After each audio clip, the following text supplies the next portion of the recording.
Pues yo soy Neftalí Coria y esta vez vamos a conversar con Jorge Bustamante García.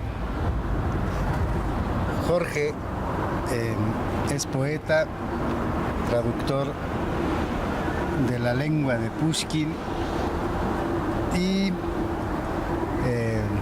un hombre que ha pensado la literatura y que ha conformado una obra importante y que nos ha dado generosamente muchos autores de la lengua rusa a conocer en la nuestra. Jorge, comenzaría yo por preguntar sobre la infancia. Si tu vida ha transcurrido, ha sido una vida, digamos, errante, una vida enriquecida por los viajes, por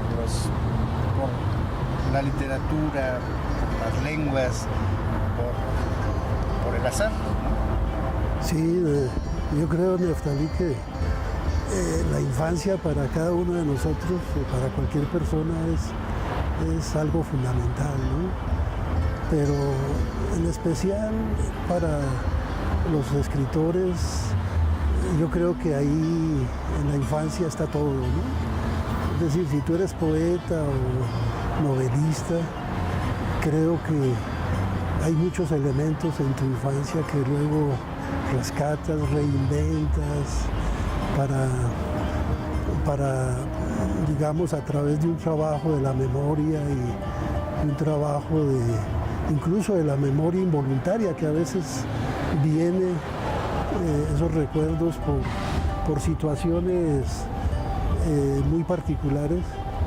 Entonces es interesante ver cómo en la infancia hay todo ese arsenal de cosas, de temas que después puedes de alguna manera u otra, digamos, emplear en las cosas que escribes, en lo que haces, ¿no? Incluso en las cosas que dices, ¿no? Para vivir, todo esto te ayuda muchísimo. La vida, yo creo que la vida la boceta la infancia, el futuro de la vida adulta, sí. La boceta la infancia, el juego. El juego. A mí se me ocurre preguntarte qué jugabas. Sí, ese es el aspecto lúdico, que eso uno lo debe mantener hasta adulto, ¿no? Hasta viejo, ¿no? La cuestión lúdica, la importancia del juego. Y eso es clave, porque en la infancia se da esos momentos en donde despertamos junto con nuestros coetáneos, ¿no? Despertamos a la imaginación y todo a través del juego, por supuesto. Yo recuerdo mucho, Neftalí, en Colombia, pues yo soy de un pueblo, de una ciudad chica en Colombia, Zipaquirá, y ahí en esta ciudad nos reuníamos algunos amiguitos, mis hermanos mayores, y uno de mis hermanos, que era muy inquieto, siempre estaba inventando juegos para nosotros los más chicos. Se inventó la vuelta a Colombia con latitas de refresco, ¿no? Entonces él le dibujaba camisetitas con papel y las ponía dentro de la lata para definir los equipos que participaban, y con gis trazaba una vía, una carretera, ¿no? Y jugábamos a la Vuelta a Colombia, ¿no? La Vuelta a Colombia. En bicicleta, pues, pero era con latas, ¿no? Con latas de refresco, de cerveza. Eso fue uno de los primeros juegos que a mí me emocionaba muchísimo, porque cuando uno juega, esos juegos se la toma muy en serio, ¿no? Uno se sentía Ramón Hoyos o Cochise Rodríguez, que eran los ciclistas en ese momento destacadísimos, ¿no? En Colombia. Entonces uno como niño se sentía eso, ¿no? Y toda la vida, si uno se toma en serio el juego, eso es clave, ¿no? Era el juego de ser otros. El juego de ser otros, el juego del viaje, el juego de viajar. De viajar. Qué interesante. Claro, y de imponerse de imponerse, ¿cómo decirte?, también metas a superar, ¿no? Todo esto que tiene el sentido de la vida en la niñez, ¿no?, que nunca deberíamos perder, ¿no? Como los juguetes son la praxis de los instrumentos de la vida adulta, ¿no? Claro. Jugamos a los cochecitos. Exactamente, sí. Y nos enseñamos a que esas herramientas serán utilitarias para la vida, ¿no? Entonces, sí. Ahí estaba el viaje, Jorge. Ahí estaba el viaje, en cierta manera, ya en ciernes, ¿no? Es decir, la idea, claro que no era consciente de eso ni nada de eso, empezó como un juego también, ¿no? Es decir, eso que tú dices de ser otros a través del juego, me parece clave, ¿no? Y que siempre ha habido esa tendencia, pero a la vez de buscar ser otro, ser uno mismo, ¿no? Es decir, encontrando a los demás siendo uno mismo o buscándose a sí mismo, ¿no? Yo pienso que en tu vida ha sido muy importante el viaje, ¿no?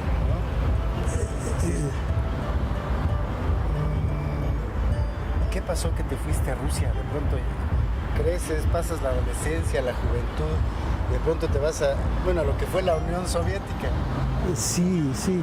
Esto nació, fíjate, temprano ahí, en mi pueblo también, todavía teníamos un grupo había unos muchachitos, éramos adolescentes, pero uno de ellos era sumamente inquieto, diferente a nosotros, como que estaba a la vanguardia, como que conocía más cosas que nosotros, y era el que nos inducía, ¿no? Nos inducía a ciertas actividades. Por ejemplo, hacía aerodinámica, entonces siempre estaba jugando con los elementos para construir un avión, un carrito, lo que fuera.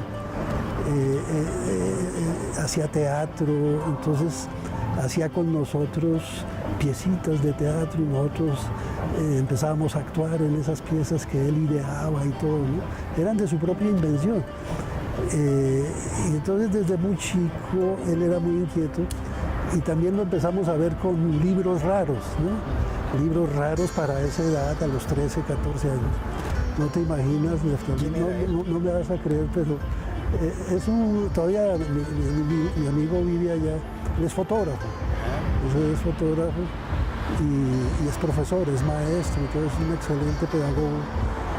Y desde esos años tenía la inquietud, ¿no?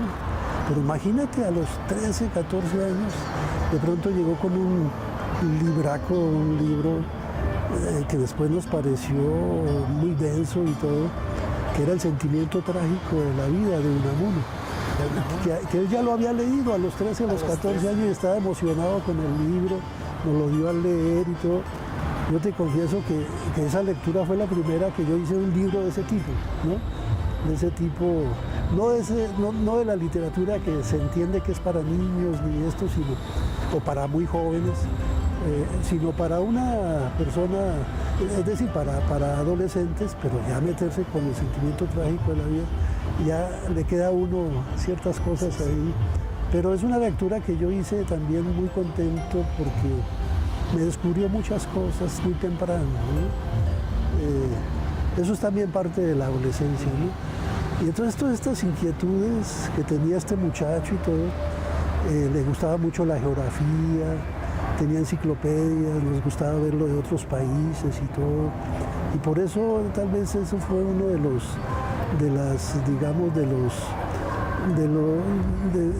mi historia, de mi prehistoria, digamos, que me indujo después a los viajes. Y me fui muy joven, a los 18 años, 19 años, a Rusia a estudiar. ¿Sí? Y después no he parado. Fíjate, te voy a contar una anécdota. Cuando me iba a ir a Rusia, un amigo poeta, que ahora es poeta colombiano, era un compañero de este círculo, me dijo cuando partimos, cuando yo me fui, me dice: ¿sabes qué, Jorge? Yo sospecho que este viaje va a ser para toda la vida, ¿no? Así me despidió. Y creo que sí es cierto que era para toda la vida. Es decir, ya no he regresado, pero estoy bien porque Después he entendido que no hay regreso porque siempre estás en el lugar que es tu patria, ¿no? Es decir, de alguna manera, ¿no? Estamos en casa, ¿no? La Unión Soviética y luego México. No, después estuve en Costa Rica. Yo viví en lo que se llamaba la Unión Soviética. Estuve 8 años prácticamente, sí. 8 años y todo, estudié ahí la geología, hice la carrera, después hice una especialización y después regresé a Colombia, trabajé en Colombia como 2 años como geólogo y después me fui a Costa Rica y trabajé también en una mina de oro, trabajé en Costa Rica, cerca de Nicaragua. Sí. El invierno. El invierno. Me inquieta mucho saber qué pasó. Tú de un país es un país donde no había nieve, ¿no? Sí. Y llegas a un lugar donde los inviernos son de, no sé. No, sí, para mí fue un suceso terrible, ¿no? Es decir, un suceso... ¿Qué pasó el día que...? Maravilloso también, pero muy duro, ¿no?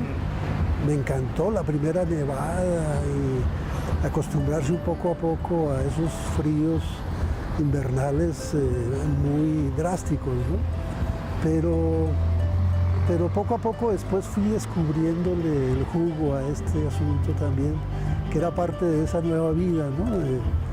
Que yo disfruté muchísimo. Fíjate que con todo el invierno y las estaciones en Rusia y ese país extenso y interminable, que conocí bastante bien debido a mis prácticas de geología y todo. En México en el 82 estuve en varios estados de la República trabajando como explorador y llegué a Morelia en el 88, más o menos a finales del 88. Un año muy importante. Un año muy importante para todo lo que sucedió y todo esto, ¿no? Que ha habido indudablemente cambios y todo esto, es un poco maquiavélico el asunto porque son cambios para seguir igual de jodidos, igual de, ¿no? De todo. Pero a mí me parece que, bueno, a mí me asombran cosas. Cuando yo llegué estoy viendo la ciudad ahí maravillosa y la estoy viendo el doble de tamaño como era hace 27 años, ¿no? La población seguramente eran 600.000, 500.000 habitantes. Ahora somos más de 1 millón, creo, ya creo que pasamos el millón de personas. Eso trae un montón de implicaciones, de dificultades también y de retos también, ¿no? Para una ciudad que va creciendo así, a veces un poco desordenadamente y muy desigual, ¿no? Muy desigual. Pensaba yo en escritores viajeros, ¿no? Sí. En escritores que pasaron la vida viajando, podemos mencionar muchos. Sí, hay muchísimos. Pienso en dónde es tu casa. Eso es una pregunta para la cual yo tengo la respuesta.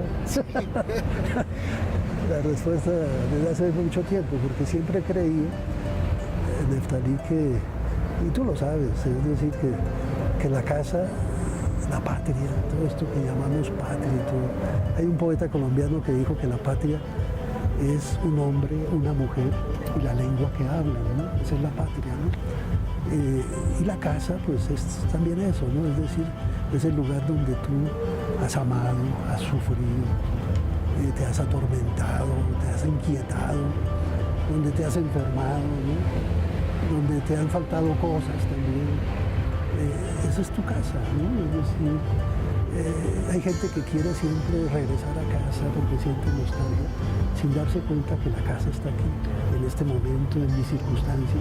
Así me encuentro en una isla griega, o en los Balcanes, o en la costa michoacana, o aquí en Morelia, ¿no? Esa es la casa de la persona, ¿no? Entonces, creo que la vida se conforma de eso, ¿no? Todos esos lugares en donde hemos vivido, donde hemos dejado parte de nuestra vida, creo que son nuestra casa, ¿no? Y tú que escribes poemas lo sabes bien, porque los poemas hablan de esos lugares, ¿no? o de las mascotas que has tenido, de los animales que has tenido, de la naturaleza, de los árboles que más te gustan. Todo esto es la casa de uno, ¿no? Recordaba a Jean Genet que hay una muy famosa entrevista donde vienen a su habitación de hotel, donde tenía libros. Entonces le dijeron, ¿usted aquí vive? Y dice, bueno, en realidad aquí leo. Aquí estoy de paso. Y entonces después dice que él nunca tuvo una casa. Ajá. Y revisamos la biografía de Genet y quizá tenga razón, ¿no? Sí. Él nunca tuvo una casa, realmente. Es decir, como su propia historia lo expulsó de lo que se conocía como familia, ¿no? Él vivía en reformatorios, Sí, cárceles, sí. todos. Entonces, esa reflexión al final, es cierto, dice, yo de aquí me voy, ¿no? Exacto. Entonces, simbólicamente vivió en puros hoteles. Sí, sí. Sí, es decir, muy interesante. Entonces, por eso se me pensaba en los escritores viajeros. Sí. Y claro, tú eres uno de ellos, ¿no? Es decir, has viajado mucho, has visto mucho el mundo. Entonces, es una bonita respuesta la que has dado sobre la casa. Y la casa del escritor son sus libros, ¿no? También sus libros. O bueno, lo que escribe, las palabras, ¿no? Es decir, es la casa verdadera. Además, esa casa nadie se la puede quitar, ¿no? Porque esa casa la lleva uno consigo a todas partes, ¿no? ¿Has construido algún personaje que tú quisieras ser? Sí, yo creo que sí, claro. Ahorita tú lo sabes, bueno, tú has escrito varias novelas y todo. Yo estoy intentando escribir una novela y sí, yo creo que hay cosas ahí en varios que son parte mía o que yo quisiera hacer, ¿no? Entonces es una cosa un poco delirante, pero que sucede, ¿no? Es decir, que esa experiencia pasa, ¿no?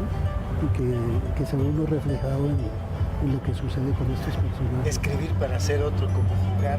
Claro, Así claro. como tú de niño jugabas a ser otro, escribe uno para ser otro. Totalmente en serio. Totalmente en serio, Sí. sí, totalmente. Es una experiencia fantástica, ser otro, ¿no? Sí. Es decir, ser otro, y en eso se la pasan los escritores que son unos grandes mitómanos y unos grandes mentirosos y todo.